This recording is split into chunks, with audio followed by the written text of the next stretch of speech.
Glória a Deus. Bendito seja o nome do Senhor para sempre. Adore o nome do Senhor nessa manhã. Este é o privilégio que você tem de estar diante do Deus Todo-Poderoso, Criador do céu e da terra. Glória a Deus. A paz do Senhor para os irmãos.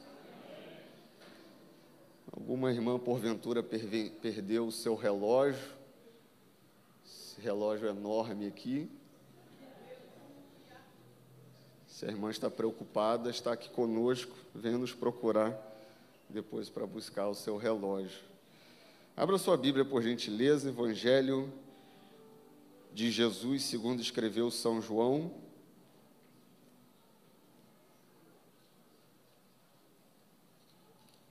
Capítulo 1,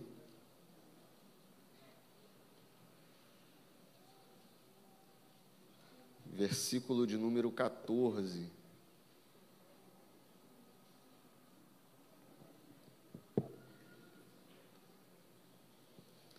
Evangelho de Jesus, segundo escreveu João, capítulo 1, versículo 14.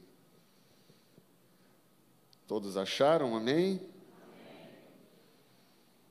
E o Verbo se fez carne e habitou entre nós, e vimos a sua glória, como a glória do unigênito do Pai, cheio de graça e de verdade.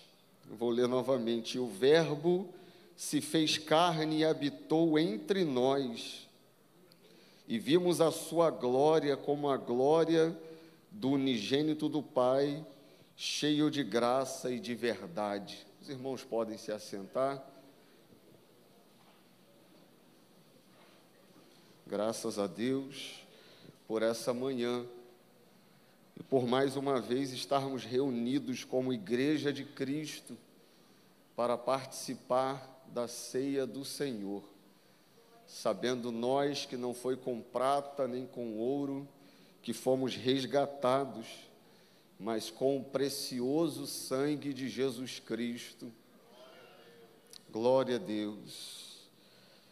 O que nós pretendemos falar nessa manhã é a respeito do privilégio da habitação de Deus entre nós e em nós. Nós sabemos muito bem que Deus forma o homem e a mulher para serem seres relacionais e para que ele pudesse se relacionar com a sua criatura. Deus estabelece um jardim no Éden para que o homem possa desfrutar das grandiosidades que estão no jardim, mas também para ser um lugar de encontro entre Deus e a sua criação. No jardim, então, Deus dialogava com Adão, mas o pecado retirou esse privilégio. Deus, a partir do pecado, já não se revelaria mais ao homem, a não ser por meio da expiação de um animal.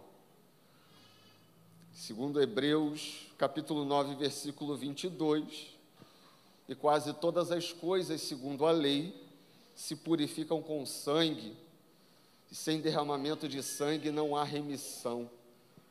A partir de então, toda forma de relacionamento com Deus por parte da humanidade exigiria sacrifício,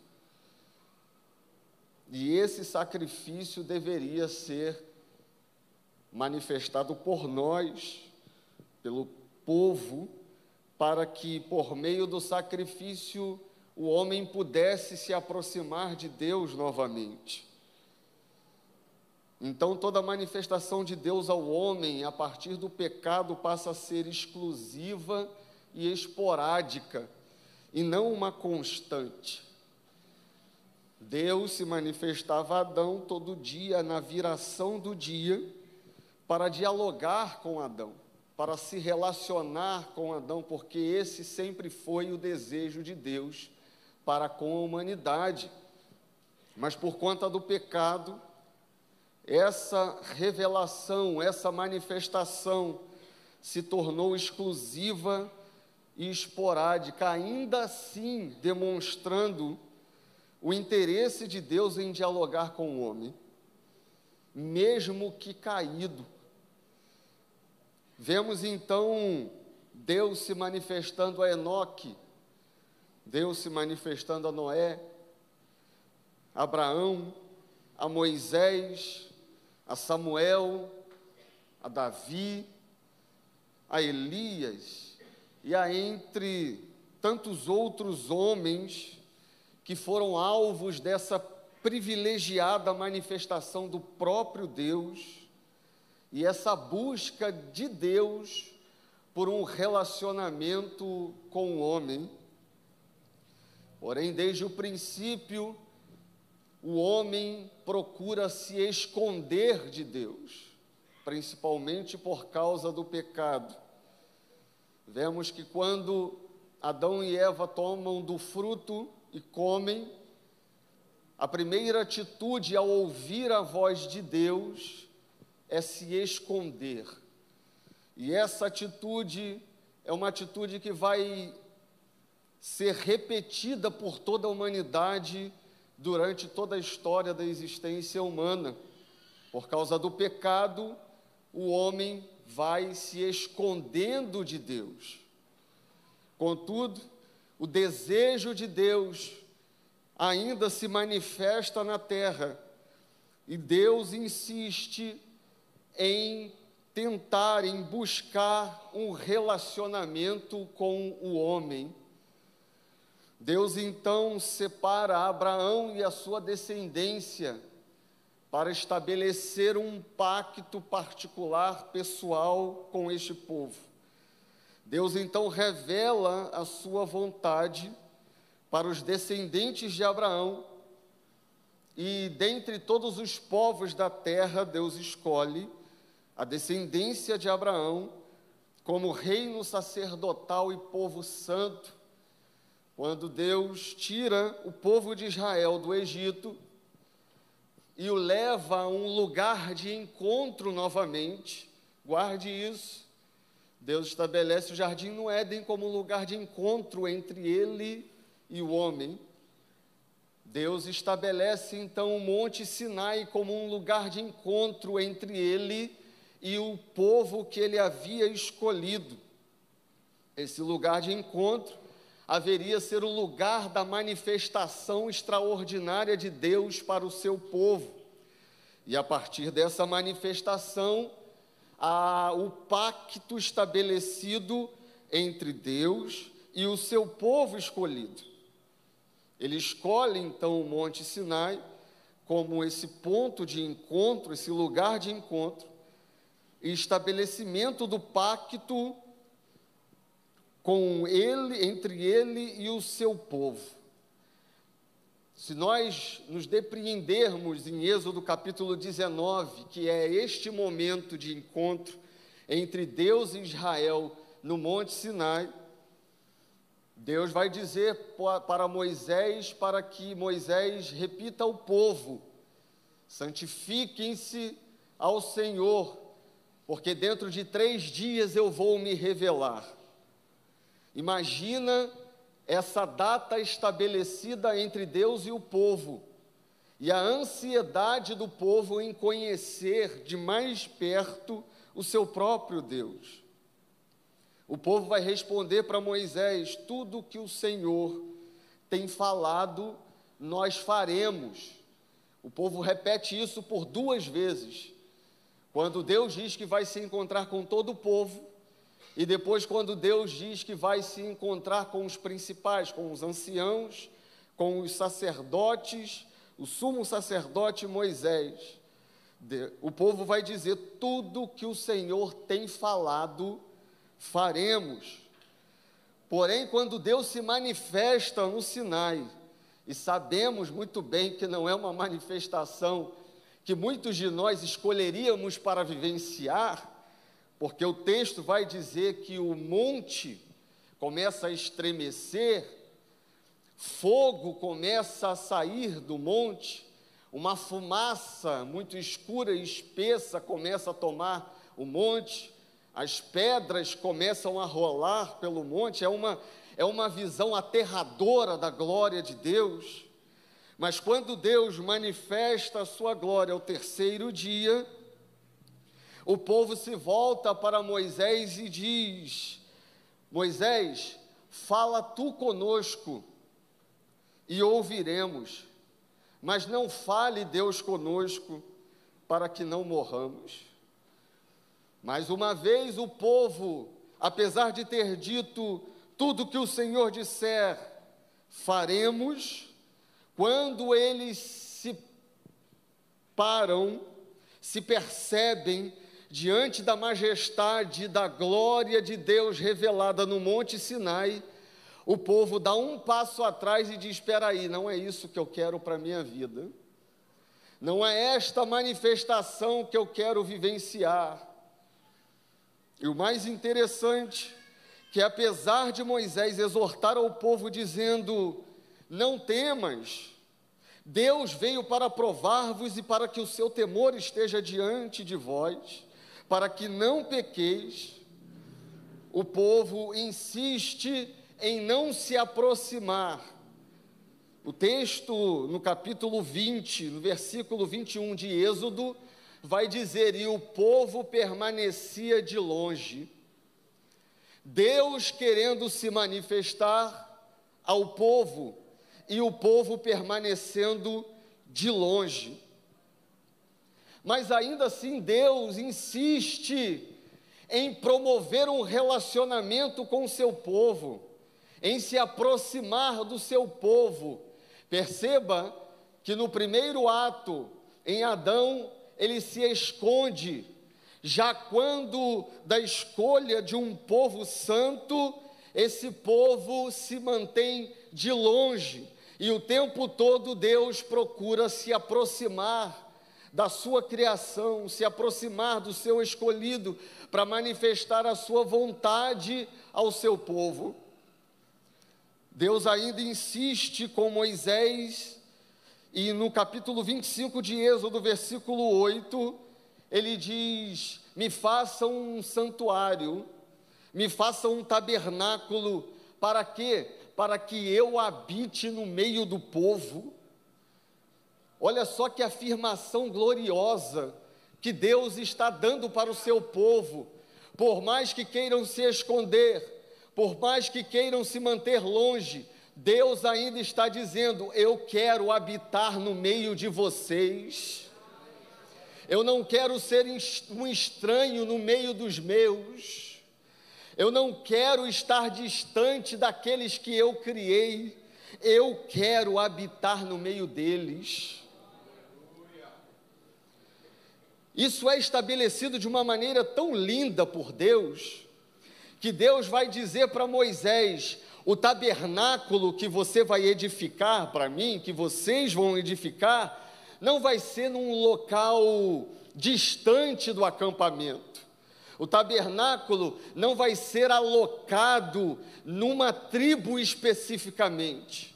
O tabernáculo vai ficar no meio, porque eu não sou o Deus que vive na margem, eu não sou um Deus que vivo longe, eu sou um Deus que habito no meio. Aonde o meu povo está, eu quero ser localizado no meio.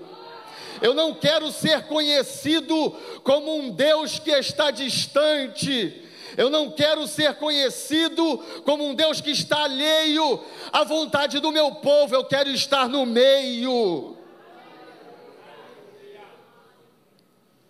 Tabernáculo, então, é construído e colocado no meio do acampamento, no centro do acampamento israelita, para que o povo pudesse entender que o Senhor estava com o seu povo. Nós percebemos então, e eu quero que você grife ou marque a palavra habitar, porque essa palavra é a mais importante desse texto e nós vamos ver isso. Isso manifesta o desejo de Deus habitar entre o seu povo, e não apenas visitar. Então guarde isso em nome de Jesus, uma frase que eu ouvi há muitos anos atrás: Deus não quer ser apenas uma visita na tua vida, Ele quer ser habitação.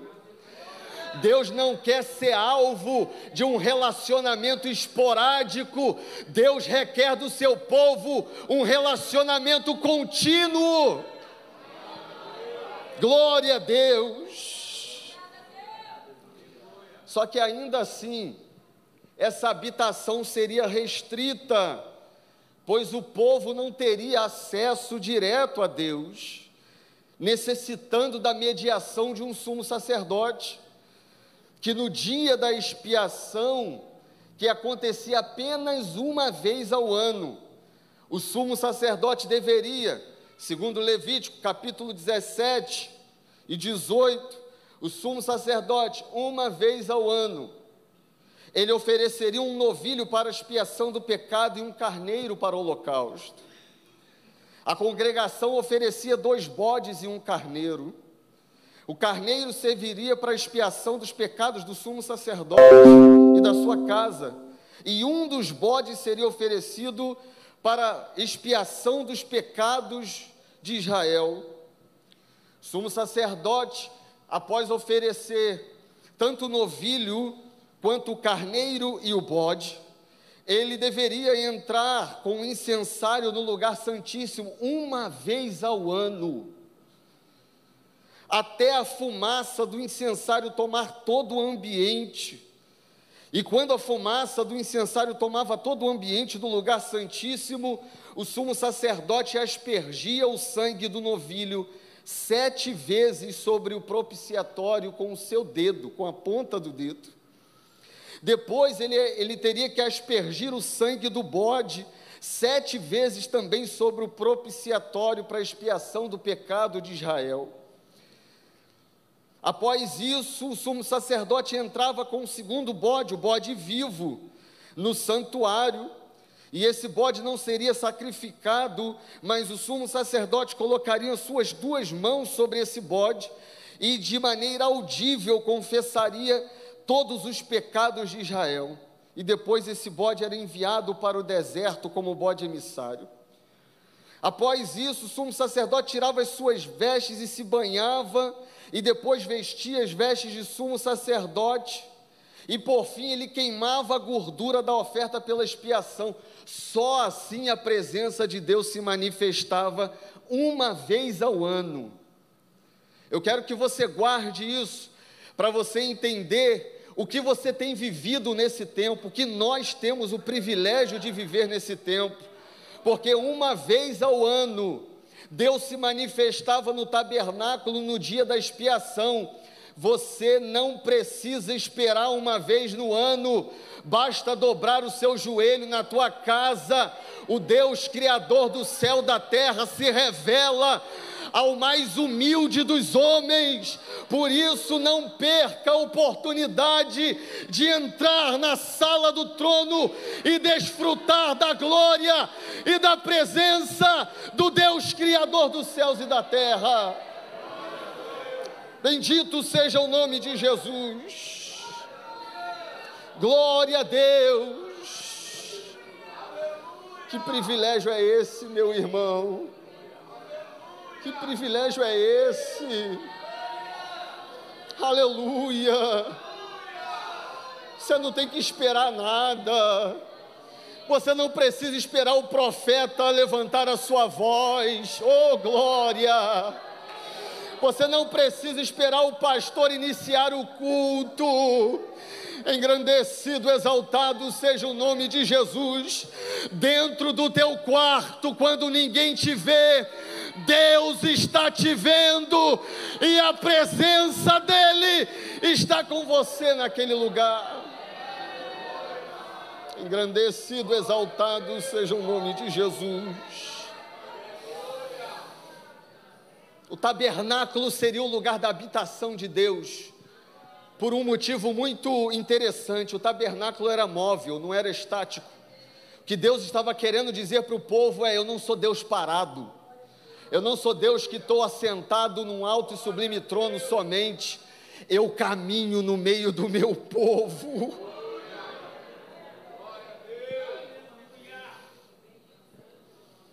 Só que aí Davi intenta construir uma casa para Deus, afirmando que Deus ficava ao relento enquanto ele habitava num palácio de cedros. Deus então, em 2 Samuel capítulo 7, versículo 5, Deus vai repreender Davi. Olha só que interessante.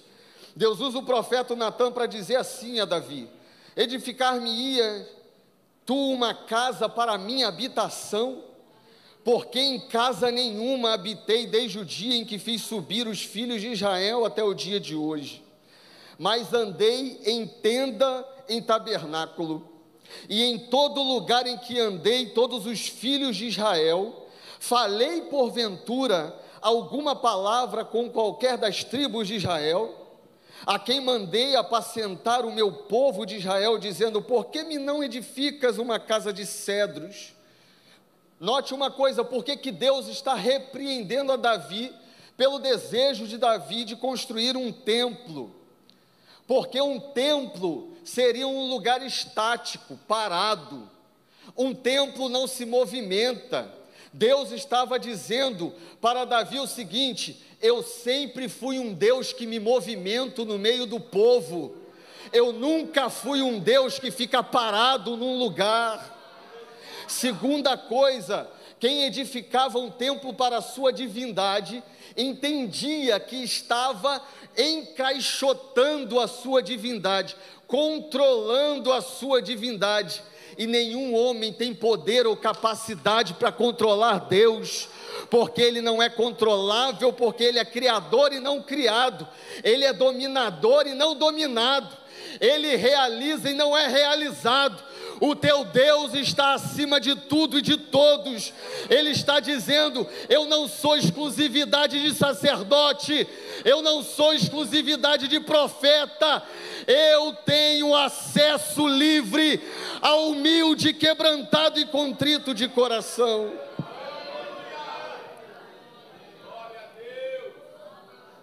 Contudo, Deus permite que Salomão edifique um templo a Ele, e ele se compromete em habitar entre o povo. Em 2 Crônicas 7:1, a glória de Deus se manifesta na inauguração do templo. Porém, o povo de Israel insistiu em andar longe do seu Criador, e as abominações praticadas por Israel levaram o Eterno a abandonar por completo o templo, não somente o templo, mas o seu povo. Ezequiel 11:23 vai dizer que ele vê a glória do Senhor, se alçou desde o meio da cidade e se pôs sobre o monte que está ao oriente da cidade, e a glória de Deus foi embora, porque o povo insistia em permanecer longe de Deus. Todo o sofrimento e humilhação, então, passados pelo povo de Israel, 70 anos no cativeiro babilônico, e o seu posterior retorno à terra de Jerusalém de maneira humilde, fez com que Deus consolasse o seu povo por meio da promessa. Deus, então, em Ageu, capítulo 2, versículo 9, na parte A, ele vai dizer: fiquem tranquilos, esse templo é um edifício humilde, é verdade. Esse templo não chega aos pés da glória do templo construído por Salomão, é verdade, mas fiquem tranquilos, porque a glória desta última casa será maior do que a da primeira, diz o Senhor dos Exércitos. A glória desta última casa, ela não seria caracterizada por seus adornos, né? Ou pela suntuosidade dos seus utensílios, ou pela grandeza da sua arquitetura. A glória desta última casa não seria evidenciada pelo tamanho do edifício. A glória desta última casa proferida por Ageu não seria marcada pela quantidade de pessoas que se reuniriam naquele lugar. Apesar do templo de Zorobabel ser muito simples, em comparação ao de Salomão, o rei Herodes assumiu a reforma e levou a reforma do templo a um outro patamar de beleza e adorno.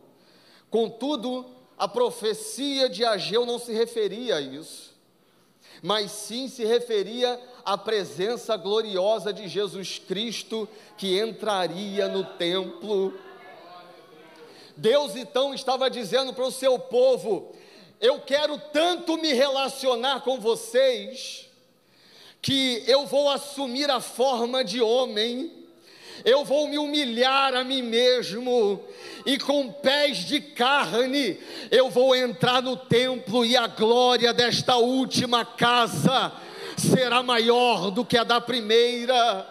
A glória desta última casa não foi caracterizada pelo ouro, não foi caracterizada pela prata, pelo incenso, pela mirra.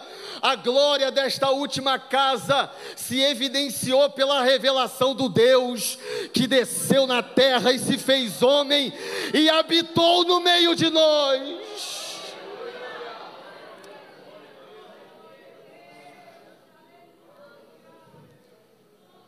Só que mais do que isso, perceba uma coisa: Jesus nunca entrou no lugar santo dos santos.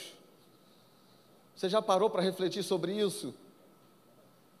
Jesus sequer entrou no lugar santo. Então por que a Bíblia diz que Jesus entrando no templo? Jesus entrou no pátio. Agora, você já parou para se perguntar o motivo disso? Lógico, na visão humana, Jesus não era sacerdote, ele não tinha o direito, regido pela lei, de entrar no lugar santo, ou no lugar santo dos santos, que seria destinado apenas ao sumo sacerdote uma vez ao ano. Só que Jesus, ele permanece no pátio, ele não entra no interior do templo. Sabe o que Jesus está querendo dizer com isso? Eu não habito num lugar exclusivo somente. O lugar do pátio é o lugar onde está o meu povo. O lugar do pátio, então, é o lugar onde eu vou me revelar a esse povo. Eu não quero ser visto apenas pelo sumo sacerdote uma vez ao ano. Oh, glória! Eu não quero ser visto apenas pelos sacerdotes nas manifestações esporádicas, por meio do altar do holocausto, ou por meio do altar do incenso, ou por meio do candelabro, ou por meio de qualquer outro item. Eu quero estar onde está o meu povo, eu quero me revelar onde o meu povo está, eu quero manifestar a minha vontade no meio do povo. Mais uma vez, Deus confirma que Deus não habita em templos, nem edifícios feitos por mãos humanas. Aonde Deus habita? Num coração quebrantado e contrito, num coração desejoso por sua presença. É ali que Deus vai se manifestar. Além disso, Jesus, ele não fica restrito ao pátio do templo. Jesus começa a andar nas vielas e nas ruas de todo Israel. Ele começa a se encontrar com pessoas que não teriam sequer o direito de adentrar no pátio do templo. Por quê? Porque eram coxos, eram cegos, eram surdos, eram leprosos. Aqueles a quem os sacerdotes haviam excluído da relação com Deus, por causa da sua deficiência e da sua fragilidade. Jesus está dizendo: eu vou ao encontro deles. Jesus começa a entrar em lugares que sacerdote nenhum quer entrar. Jesus começa a se encontrar com pessoas que sacerdote nenhum está querendo se encontrar. Sabe o que Jesus está querendo dizer com isso? Aqueles que são desprezados pelo mundo, eu, o Senhor Deus, Criador do céu e da terra, que estava lá desde o princípio, todas as coisas foram feitas por Ele, sem Ele nada do que foi feito se fez. Agora eu vou me encontrar com um miserável, agora eu vou me encontrar com um pecador, agora eu vou me encontrar com um deficiente e vou mudar a sorte dele, porque eu sou Deus que habito no meio do povo. Deus não está exclusivo a um lugar, Deus habita no meio do seu povo. Por isso, não tente restringir a presença de Deus, não tente se distanciar dessa presença. Você não sabe o esforço que Ele fez para chegar até você.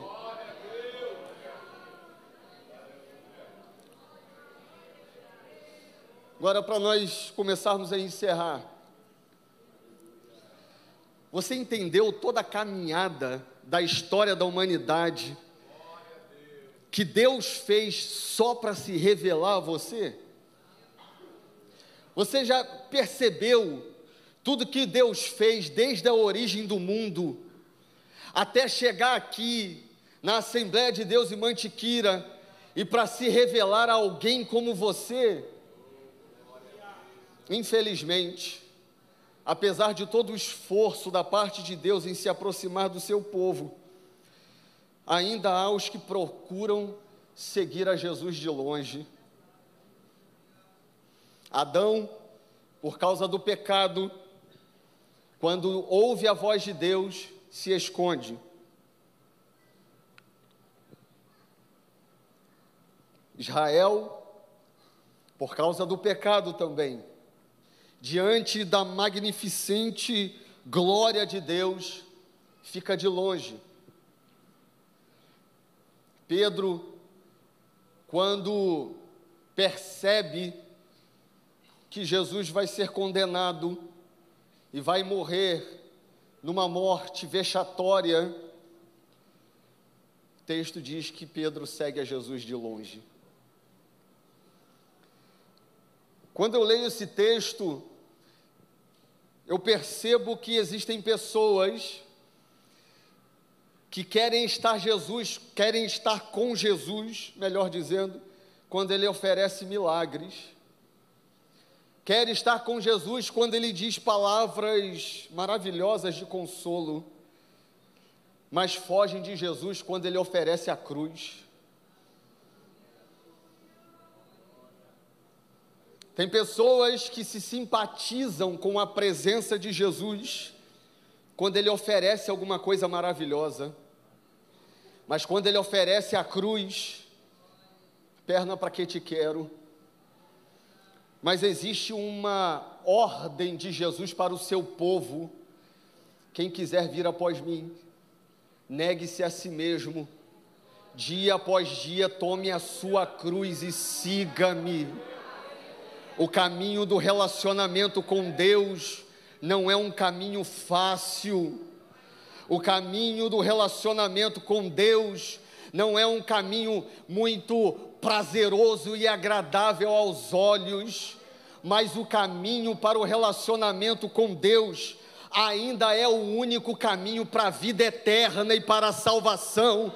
Quem quiser vir após mim, negue-se a si mesmo, tome a sua cruz e siga-me.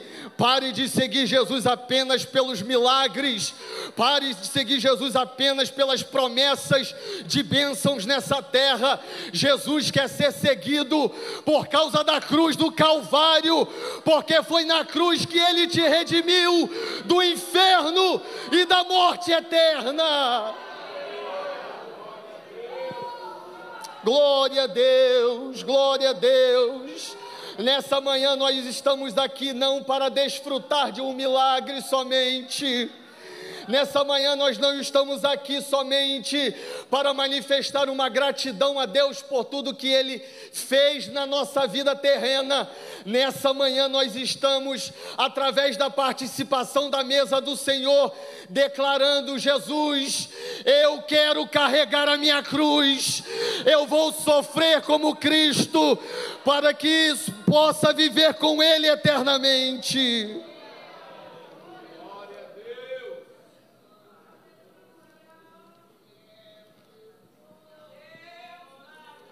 Outros fogem da presença de Deus, porque a presença dEle não pode ser desfrutada de qualquer maneira. Não é de qualquer jeito que se adentra ao Santo dos Santos. Não é de qualquer maneira que desfruta da gloriosa presença do Criador do céu e da terra. Deus é santo. Engrandecido, exaltado seja o nome de Jesus. Tem muita gente querendo dar um jeitinho para entrar na presença de Deus. Não é com jeitinho que se vai entrar na presença dEle, o caminho ainda é o mesmo. A trajetória a se seguir é o mesmo. Sabe, tem muita gente que começa a buscar ao Senhor querendo um relacionamento mais profundo, e aí muitos vão entender o que eu estou falando. Começa a orar uma semana, e parece que esse propósito de orar uma semana aperta as coisas e não alivia, e aí por apertar as coisas e não aliviar, algumas pessoas pensam assim: não, então eu vou dar uma relaxada aqui, porque se eu continuar nesse propósito, eu não sei o que vai acontecer comigo. Meu irmão, o caminho da presença é um caminho estreito ainda. Se você está orando e o negócio está apertando, continue orando, porque o mesmo Deus que permitiu o negócio apertar, uma hora vai permitir o consolo descer, o refrigério descer, o alívio ser derramado sobre a terra. Mas o caminho da presença continua sendo um caminho de santificação, sem a qual ninguém verá o Senhor. Mas ainda assim o convite continua. Cheguemos, pois, com confiança ao trono da graça, para que possamos alcançar misericórdia. Deus ainda está convidando o seu povo a se chegar novamente. Deus ainda está dizendo para o seu povo: para de andar de longe. Você não sabe as consequências de acompanhar Jesus de longe. Comece a chegar perto, porque o caminho continua o mesmo. Perto está o Senhor de todos os que o invocam, de todos os que o invocam em verdade. O profeta Jeremias vai dizer: e buscar-me-eis e me achareis, quando me buscardes de todo o vosso coração. Afinal, Deus não está longe, mas Ele está perto. Tem gente que tenta fugir de Deus, achando que Deus vai se esconder quando ele entrar numa casa de festa, quando ele entrar num bloco de carnaval. Eu quero te dar uma notícia: Deus está te vendo aonde você pisar a planta do pé. Aonde você estiver, Deus vai estar lá te vendo. Ele não se mistura com o pecado, mas os seus olhos estão como chama de fogo, contemplando a cada um dos seus servos, num lugar agradável ou num lugar desagradável.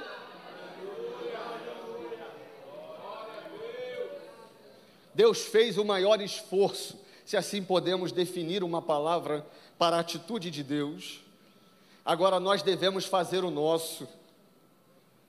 Tiago capítulo 4, versículo 8: chegai-vos a Deus, e Ele se chegará a vós. Limpai as mãos, pecadores, e vós de duplo ânimo, purificai o coração.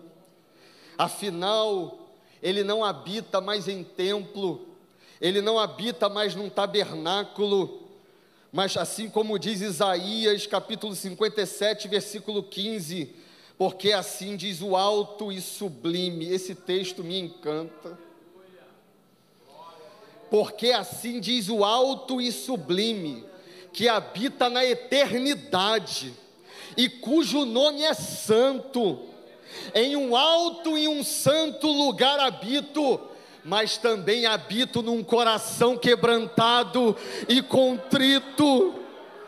Habito num coração abatido, num abatido de espírito, para vivificar o espírito dos abatidos e para vivificar o coração dos contritos. Deus está aqui nessa manhã dizendo: eu tenho vida para o seu coração abatido, eu tenho vida para a sua alma cansada. Achegai-vos a Deus e Ele se chegará a vós outros.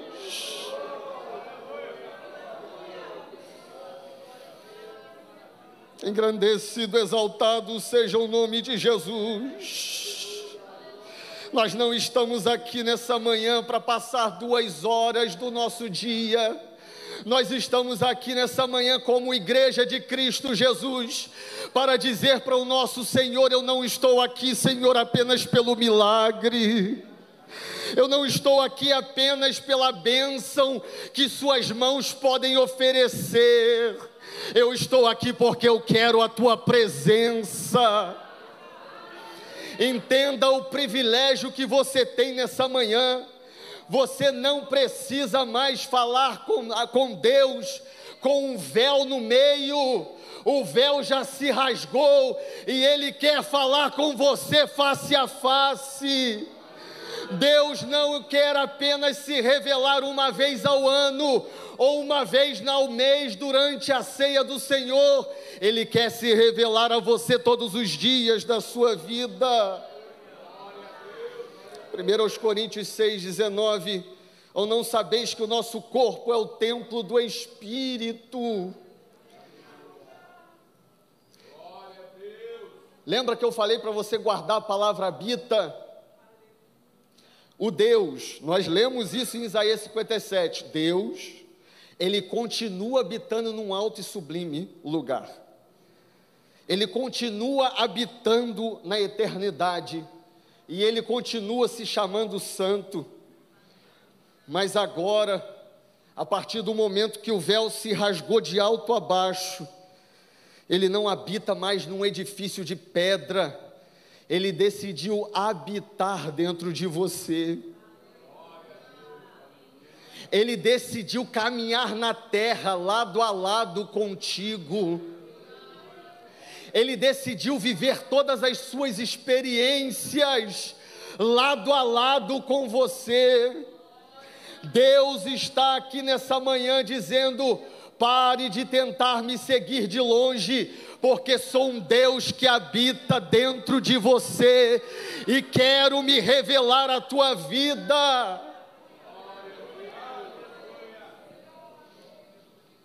Eu quero orar com a igreja nessa manhã em nome de Jesus. Quero convidar a igreja para se colocar de pé.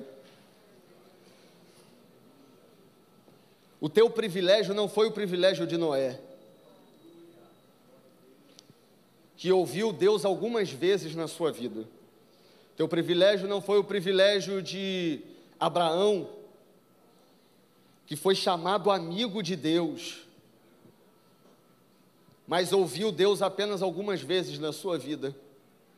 Você tem a oportunidade de ouvir Deus todos os dias da sua vida.